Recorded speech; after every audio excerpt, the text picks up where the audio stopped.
Vous écoutez En bonne santé, le podcast qui vous aide à le rester.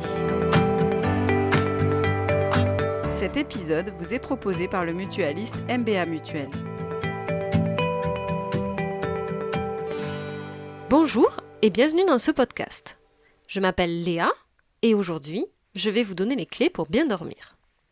Le sommeil joue un rôle clé dans la récupération physique et intellectuelle, mais aussi dans notre bien-être.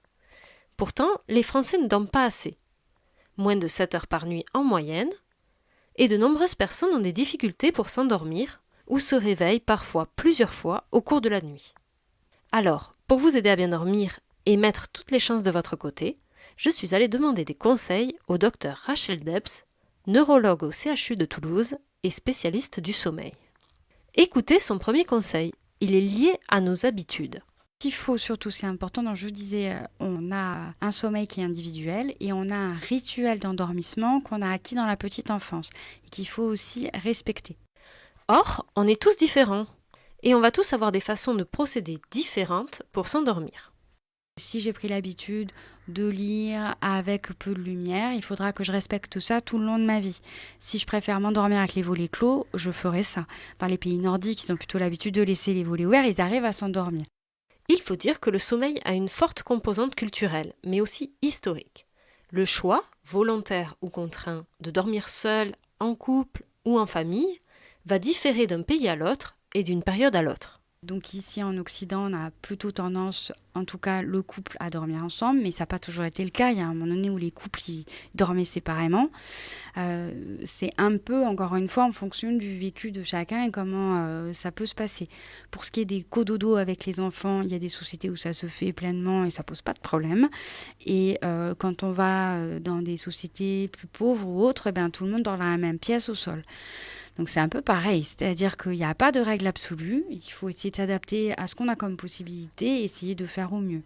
Mais justement, pour faire au mieux, quels sont les conseils à suivre, concrètement, à la maison, pour créer les bonnes conditions pour bien dormir ? Ce qu'il faut, c'est que la chambre soit un univers calme, serein. Donc, il ne doit pas y avoir normalement des éléments du quotidien. Et ça, c'est difficile pour les étudiants parce que dans un studio, il y a une seule pièce.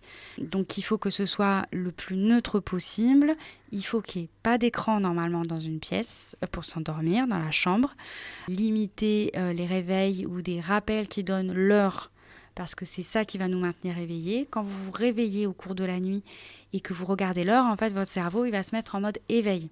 Et on va se projeter dans la journée à venir ou au contraire dans ce qu'on a fait la journée passée. Et on va se mettre à planifier. Alors que si vous ne regardez pas l'heure, vous ne savez pas quelle heure il est, vous restez entre deux et vous replongez dans le sommeil. On vient de le voir, les écrans n'ont pas leur place dans la chambre. La lumière bleue qu'ils produisent peut retarder l'endormissement. Et leur impact est particulièrement important chez les enfants. L'utilisation des tablettes ou des boîtes à histoire n'est pas recommandée par la spécialiste du sommeil. Si c'est les parents qui viennent avec un livre, c'est un moment agréable et chaleureux d'être avec quelqu'un quand on va s'endormir. Donc forcément, le concept de s'endormir, ça éveille des souvenirs heureux.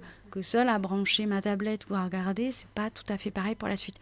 Et surtout, c'est que cette habitude-là que vous allez avoir va conditionner vos endormissements futurs. Donc si j'ai pas ma tablette, si j'ai pas ci, si j'ai pas ça, comment est-ce que je fais pour m'endormir ? Normalement, on est censé arriver à s'endormir un peu partout. Les adultes aussi doivent laisser de côté leur téléphone. Il est même conseillé d'éteindre ces écrans 1 à 2 heures avant d'aller au lit. Autre conseil pour bien dormir, vérifiez la température de votre chambre. Rachel Debs. On conseille une température de 19 degrés pour bien s'endormir dans une chambre. Alors, difficile avec les beaux jours, a fortiori avec le réchauffement climatique, qui fait que néanmoins pour s'endormir, votre corps doit baisser en température pour enclencher de manière automatique le sommeil. C'est d'ailleurs pour cela que l'on recommande de ne pas faire de sport en toute fin de journée. Si j'ai fait un exercice physique avant d'aller me coucher, mon corps il va mettre 2 heures avant de baisser en température et pour pouvoir m'endormir sereinement. Donc faire du sport tardivement, si je termine à 9h30 ou 22h, je ne peux pas m'endormir avant minuit, c'est normal. Mais cela ne signifie pas, bien sûr, qu'il faut bannir complètement cette activité. Pratiquer une activité physique quotidienne pendant au moins 30 minutes est bénéfique pour la santé et aide à l'endormissement le soir venu. Il faut tout simplement bien choisir l'heure à laquelle on pratique et éviter de préférence les 3 à 4 heures qui précèdent le coucher. Côté alimentation, il faut aussi adopter quelques règles simples, comme ne pas manger de repas trop copieux ou éviter les boissons énergisantes.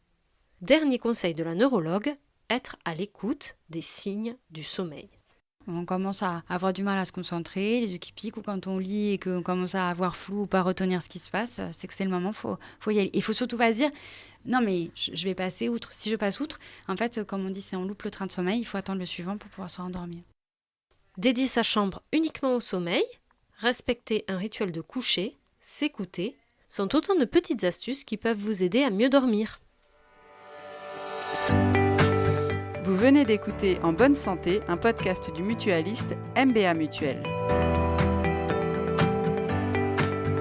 Cet épisode a été produit par le réseau des éditeurs de revues et réalisé par l'agence SIEM.